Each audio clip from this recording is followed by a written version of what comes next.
I feel like up until a couple of years ago, I didn't even know that Georgia was a country, and I know that's true for a lot of people who come from the West, especially the United States. You hear the word Georgia, and you immediately think of the state, you know, Atlanta, Peaches, the Justin Bieber song, and then now, cut to me a couple weeks ago, celebrating on the streets with a collection of hundreds of Georgians, literally waving Georgian flags all over the place on one of the most important nights in Georgian history. Who would have thought? Not me. So how did I end up in Tbilisi in the first place? Well, basically I needed a new home base for the month of June.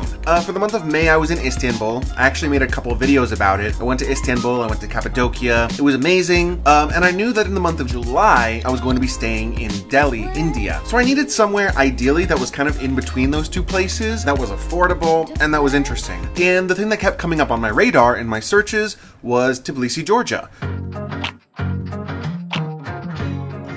Now, none of this is Georgia's fault. Let me just be upfront in saying that. But June was a very, very, very, very busy month for me. What does that mean? I'm stuck inside in my apartment for long periods of time. You start to feel very isolated. It can start to feel very lonely. It wasn't great for my mental health. I was having a weird month, honestly. I was able to get out of the apartment on a few occasions. I went to the Tbilisi digital space, which it's effectively projections on the walls, right? Very family friendly. I mean, generally the whole thing was space themed, right? And it had all of this epic music. There was this room you could go in that had all these really cool lights. That was a nice escape. I was able to get out and go enjoy that. They did have a film that they made us watch at the end that was like very much a propaganda film.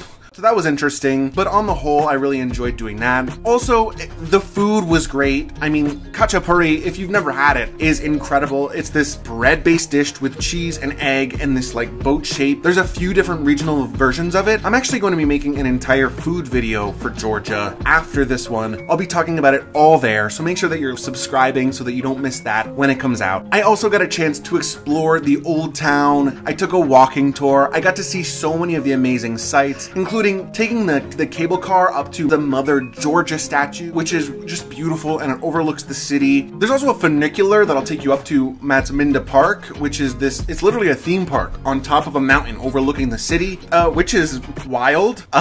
It's really cool though. I didn't end up riding any of the rides. The whole place, dare I say, feels a little bit run down. That's really especially epitomized by this Ferris wheel, which is literally lit up every night. You can see it overlooking the city, but it's just not running. It almost has like a ghost town feel up there. It's very cool and a little bit eerie.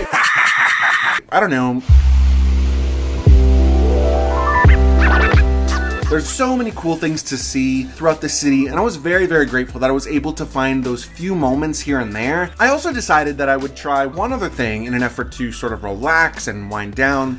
I was gonna do a sulfur bath. These sort of public baths are handled in similar but different ways all over the world. They're very interesting. I actually made a video quite a while ago when I first started the channel about my experience partaking in an onsen in Japan and how I've had sort of body insecurity issues for a long time. It's manifested itself in different ways over the years, and in Japan I felt so empowered. I did them a couple times, and so now I was in Georgia, and their version is they have these sulfur baths. So there's two different kinds of these. There's private and public. Many of them, especially in the popular tourist areas, are private, but there's also public ones which are substantially cheaper. I think I spent less than $5 US, but of course it's a shared space, and I took part in this. The sulfur kind of, you know, smells. You smell like sulfur afterwards for a while, so I don't know if I felt cleaner, to be honest, but there was a little bit of insecurity there, in a way that I sort of felt like I conquered in Japan.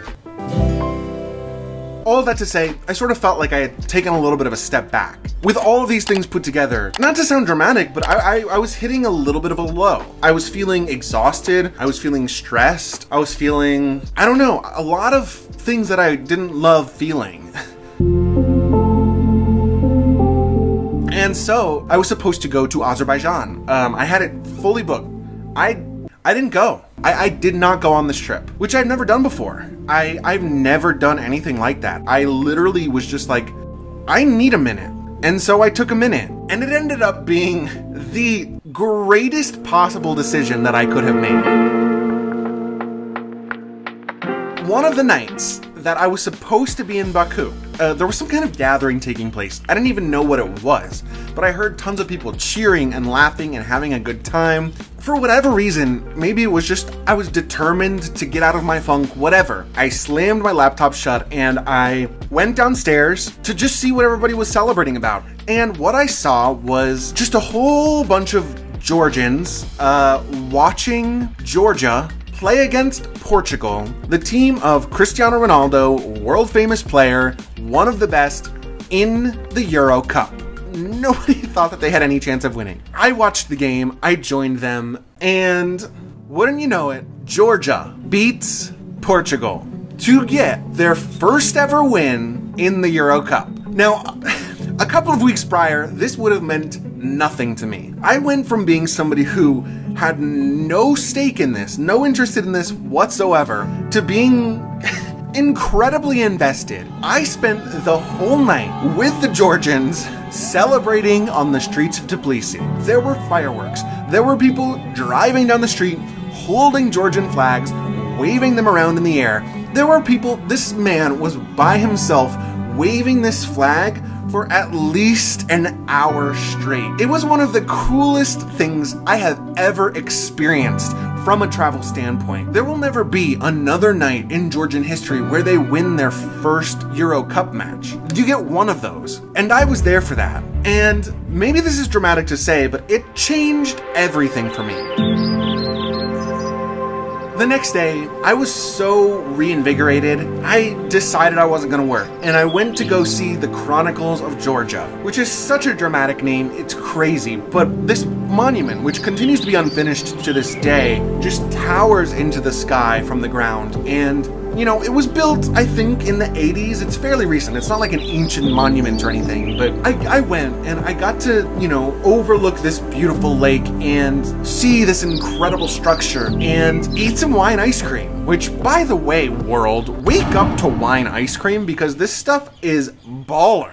So good. I felt so alert and so awake and so alive. And it's amazing what a single moment or a single experience can do. I've learned so much from this. I've always been somebody who likes to travel pretty quick. I've been one of those people who, if I have a 2-week trip to Europe, most likely I would try to visit like 5 different places. Very fast travel. Right? This experience, truly, for the first time for me, opened my eyes to the benefits of slow travel. Being in a place for long enough to have a genuine connection to that place. You get the chance to see how a place changes. I got the chance to see a little bit how I have changed and am continuing to change through my travels. Georgia, thank you. Thank you for beating Portugal. Thank you for giving me this moment. I will love it and I will appreciate it always.